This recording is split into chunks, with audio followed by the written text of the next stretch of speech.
Bismillahirrahmanirrahim. Assalamualaikum warahmatullahi wabarakatuh. Innal hamdalillah nahmaduhu wa nasta'inu wa nastaghfiruh wa na'udzu billahi min syururi anfusina wa min sayyiati a'malina may yahdihillahu fala mudhillalah wa may yudlil fala hadiyalah. Asyhadu an la ilaha illallah wa asyhadu anna Muhammadan abduhu wa rasuluhu la nabiyya ba'da amma ba'du. Pada video tugas ujian tengah semester kali ini, izinkan saya, Aisyah Putri Akmalia, bersama rekan saya, Syafa Mutiara Andina, untuk menjelaskan terkait tema zakat perdagangan pada mata kuliah Zakah Accounting yang dibimbing oleh Bapak Grandis Imam Mahendra. Dimulai dengan pembahasan mengenai berdagang, yang mana telah kita ketahui secara umum bahwa berdagang merupakan salah satu profesi yang sudah ada sejak sejarah manusia dituliskan. Berdagang juga memiliki berbagai keutamaan, di mana Islam telah menganjurkan seorang muslim untuk berdagang, dikarenakan berdagang merupakan aktivitas yang bisa memenuhi kebutuhan banyak orang. Adapun pedagang yang mengikuti sunnah Rasulullah SAW juga memiliki keutamaan di mata Islam. Oleh karena itu, perdagangan memiliki porsi tersendiri dalam ilmu zakat. Zakat yang dikeluarkan atas hasil perdagangan atau perniagaan yang menghasilkan keuntungan dengan syarat memiliki niat perdagangan disebut sebagai zakat perdagangan. Zakat perdagangan ini juga tidak jauh berbeda dengan zakat penghasilan atau zakat mal. Lalu, apa itu zakat perdagangan? Mari kita bahas lebih dalam mengenai zakat perdagangan. Pengertian zakat harta perdagangan. Mari kita telaah terlebih dahulu mengenai zakat itu sendiri. Zakat merupakan suatu kewajiban atas seorang muslim yang mampu, dan sebaliknya, ia adalah hak orang-orang tidak berpunya atas orang-orang kaya. Lalu, apa itu zakat perdagangan? Zakat perdagangan adalah zakat yang dikeluarkan dari harta niaga. Harta niaga adalah harta atau aset yang diperjualbelikan dengan maksud untuk mendapatkan keuntungan. Dengan demikian, harta niaga ini harus ada dua motivasi. Motivasi yang pertama adalah untuk berbisnis atau diperjualbelikan, kemudian motivasi yang kedua yaitu untuk mendapatkan keuntungan. Maka dapat kita simpulkan di sini bahwa zakat perdagangan adalah zakat dari harta niaga atau sesuatu yang kita jual belikan, yang mana di situ kita niatkan untuk mendapatkan keuntungan. Selanjutnya, dasar hukum menunaikan zakat.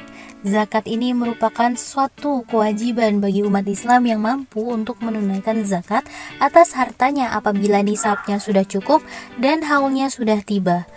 Dan hukumnya ini sudah tertera pada surat Al-Muzammil ayat 20. Allah berfirman, wa aqimus salata wa atuz zakata wa aqridullaha qardan hasana, yang artinya, dan dirikanlah salat dan tunaikanlah zakat dan pinjamkanlah kepada Allah pinjaman yang baik.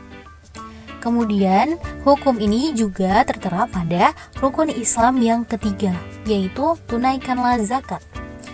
Kemudian penjelasan mengenai landasan hukum zakat perdagangan. Di mana di sini dilihat dari dua pandangan. Yang pertama yaitu pandangan dari muzaki atau orang-orang yang memiliki kewajiban membayar zakat, dan bagi mustahik atau orang-orang yang memiliki hak atas zakat yang diberikan tersebut. Lalu, landasan hukum bagi muzaki terdapat pada Al-Quran surat Al-Baqarah ayat 267, yang mana artinya adalah, hai orang-orang yang beriman, habiskanlah sebagian dari hasil ikhtiarmu yang baik dan sebagian dari apa yang kami keluarkan dari bumi untuk kamu. Janganlah kamu memilih yang buruk untuk menafkahkan, padahal kamu sendiri tidak mau mengambilnya, tetapi dengan mata menyipit atau enggan ke arahnya, dan ketahuilah bahwa Allah Maha Kaya lagi Maha Terpuji. Kemudian, bagi muzaki ini juga terdapat landasan hukum mengenai zakat perdagangan, yaitu dari hadis riwayat Abu Daud, di mana Nabi SAW memerintahkan kita untuk mengeluarkan zakat dari segala sesuatu yang kita siapkan untuk berdagang. Hadis riwayat Abu Daud. Kemudian, bagi mustahik, di mana di sini terdapat kewajiban juga untuk mengambil hak dari harta yang sudah dizakatkan orang lain. Di sini tertera pada Al-Quran surat Al-Taubah ayat 103, yaitu artinya, ambillah zakat dari sebagian harta mereka. Dengan zakat itu, kamu membersihkan dan mensucikan mereka, dan mendoalah untuk mereka. Sesungguhnya doa kamu itu menjadi ketentraman jiwa bagi mereka, dan Allah Maha mendengar lagi Maha mengetahui.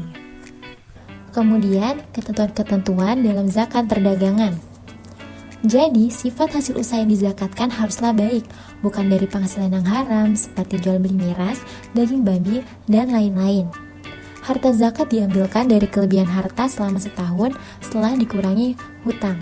Dasarnya ialah firman Allah dalam Quran Surat Al-Baqarah ayat 219 yang berbunyi, وَيَسْأَلُونَكَ مَاذَا يُنْفِقُونَ قُلْ الْعَفْوَ كَذَلِكَ يُبَيِّنُ اللَّهُ لَكُمُ الْآيَاتِ لَعَلَّكُمْ تَتَفَكَّرُونَ, yang artinya, dan mereka bertanya kepadamu apa yang mereka nafkahkan. Katakanlah, yang lebih dari keperluan. Demikianlah Allah menerangkan ayat-ayatnya kepadamu supaya kamu berpikir. Maka, zakat atas barang dagangan ini meliputi jumlah uang, piutang, dan barang dagangan yang dimiliki setelah dikurangi dengan utang-utangnya. Berikut merupakan ketentuan zakat harta perdagangan. Jadi, harta perdagangan dapat dikatakan dianjurkan untuk membayarkan zakat jika yang pertama sudah menyentuh nisab 85 gram emas, dan yang kedua sudah dimiliki selama 1 tahun lamanya, dan yang ketiga kadar atau tarif zakatnya sebesar 2,5% jika perhitungannya berdasarkan tahun Hijriah, sedangkan 2,577% jika perhitungannya berdasarkan tahun Masehi. Kemudian, bagaimana perhitungannya untuk zakat harta perdagangan? Abu Ubaid telah menyebutkan pendapat Maimun bin Mahran sebagai berikut. Bila telah tiba waktu pembayaran zakat, maka hitunglah kekayaan uang dan barang perniagaan yang kamu miliki, kemudian taksir seluruhnya dalam bentuk uang, setelah ditambah dengan piutang yang ada dan dikurangi dengan utang yang harus dilunasi, kemudian zakatilah sisanya. Dengan demikian, perhitungannya ialah sebagai berikut. Besaran zakat yang dikeluarkan ialah modal yang diputar, ditambah keuntungan, ditambah piutang yang dapat dicairkan, dikurangi utang jatuh tempo, ditambah kerugian. Jika berdasarkan hasil perhitungan di atas nilainya melebihi nisab 85 gram emas, maka dikeluarkan zakat sebesar 2,5% atau 2,577%. Kemudian saya akan menjelaskan salah satu contoh kasus dalam perhitungan zakat harta perdagangan.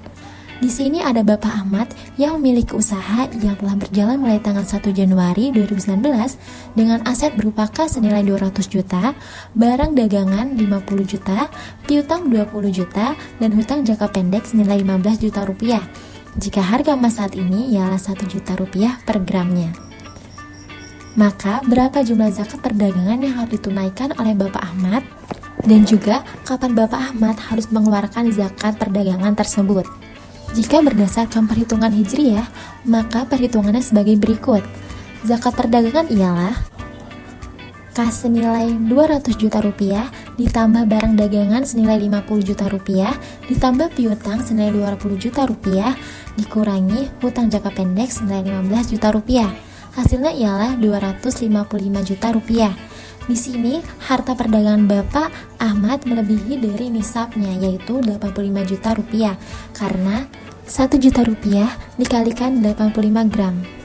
Maka, zakat yang harus dibayarkan oleh Bapak Ahmad ialah 255 juta rupiah dikalikan dengan 2,5%, yaitu tarif zakatnya mengikuti perhitungan Hijriah.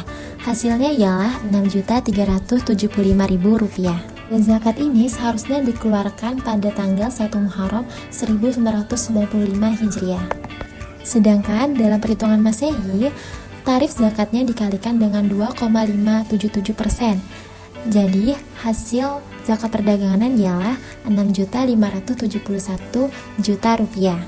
Dan zakatnya harus dibayarkan atau dikeluarkan pada tanggal 1 Januari 2020. Kemudian, bagaimana pencatatan akuntansi dalam zakat harta perdagangan?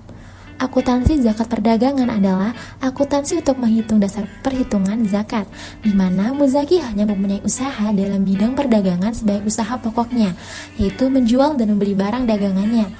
Zakat perdagangan diperhitungkan dengan pendekatan neraca, balance approach, yang artinya dasar pengenaan zakat didasarkan pada laporan yang ada dalam laporan neraca beserta penjelasan pos-posnya. Dengan demikian, pencatatan akuntansinya ialah sebagai berikut. Lazis Jateng menerima zakat perdagangan dari Bapak Ahmad sebesar 6.375 juta rupiah. Jurnal yang dibuat oleh lembaga zakat adalah sebagai berikut. Kas zakat didebit senilai 6.375 juta, Dan juga penerimaan dana zakat dikredit senilai Rp6.375.000. Sekian penjelasan dari kami mengenai zakat harta perdagangan. Semoga penjelasan dari kami ini bermanfaat. Terima kasih atas perhatiannya. Kurang lebihnya mohon maaf. Wassalamualaikum warahmatullahi wabarakatuh.